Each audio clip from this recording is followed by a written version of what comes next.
When I first met Rick, I was still a teammate and he was a newly appointed catering service specialist for our area. Rick from the beginning has always been somebody that is meticulous, a go-getter, and somebody that loves a challenge. He's always been a perfectionist and somebody that pushes others to grow.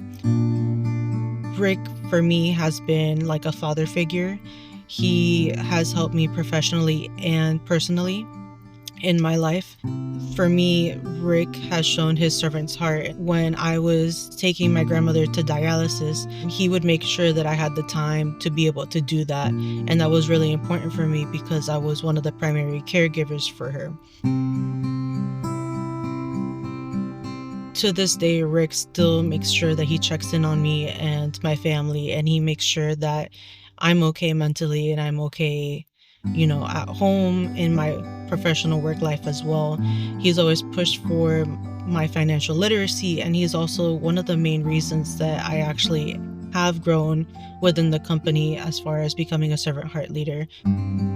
He's definitely a person that won't let you stop yourself from growing. He wants people to grow. He loves to see people grow, and that's something that I truly admire about him. I also admire how he makes sure that even if it's not one of his stores, he stops by and he asks the teammates how they're doing. He asks the servant heart leaders how they're doing and if they're having an okay day. And I truly appreciate and admire that. Rick, for me, has been somebody that I aspire to be when I grow up. So today I actually get to talk about one of my best friends at work, Mr. Rick Ortega. I've known Mr. Rick Ortega for about 4 years now. He was my general manager, and here's how I know that Ricky has a servant's heart. So I actually left Mission Barbecue about 5 years ago, and Ricky was actually the servant heart leader that I turned my resignation into. He was brand new to the company at the time, but I turned in my resignation to him.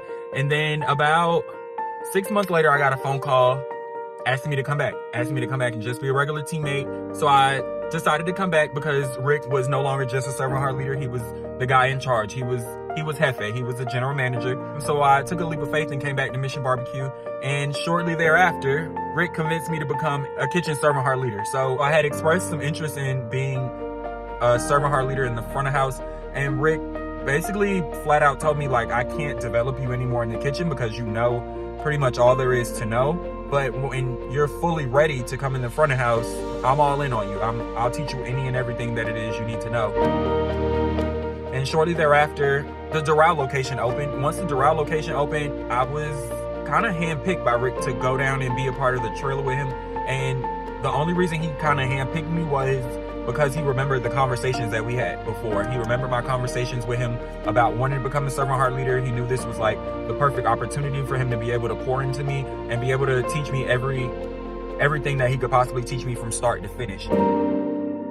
And Rick literally taught me everything from hiring teammates to how to treat teammates when they come in the building, how to put them in the systems, any and everything that I know as far as being a front of house servant heart leader. I've learned it all from Rick. He taught me P&Ls, and I left Doral to come to Fort Lauderdale, and I've been in Fort Lauderdale for about a year now. And Rick still calls me. He's still calling to check on me.